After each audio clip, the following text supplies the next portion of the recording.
When it comes to the number of older adults in the workforce, we are back to the 1960s. The Bureau of Labor Statistics projects that by the year 2032, people aged 65 and older will make up 21% of the workforce. And according to Pew Research, right now it's at 19%. But in the mid-1980s, it was only at 11% of older workers in the workforce. Back to the 1960s, though, it was 18% of people over 65 working. So Mike Giordano, financial advisor with Williams Wealth Management, our Mike on the Money, joins us now, not with the why, Mike. Yes. We'll talk to a sociologist about that. But with the what. What do adults need to do to restructure financial plans if they do decide to retire later?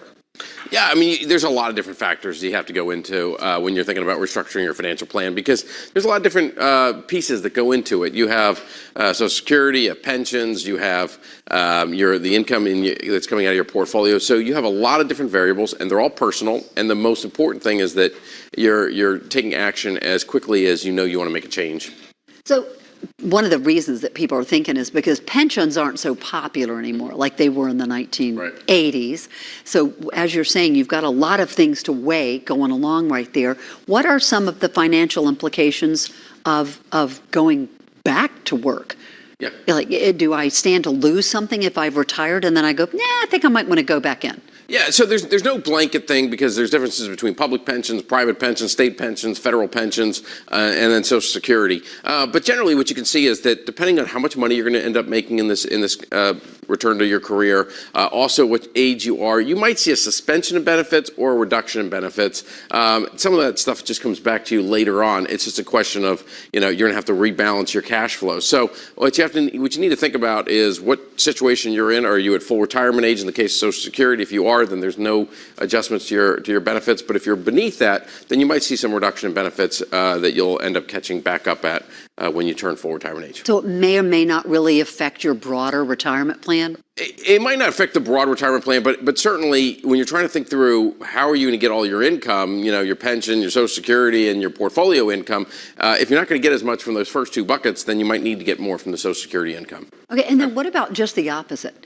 What about people who really do want to get out of the workforce and really do want to retire?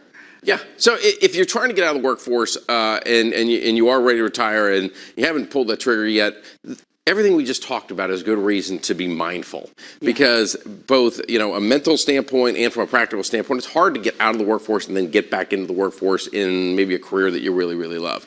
And so what I always say is try to test drive what your retirement might look like, because people are getting out of the workforce for financial or sometimes having to get back in for financial reasons. Other times it's just because retirement wasn't exactly what they thought it might be like.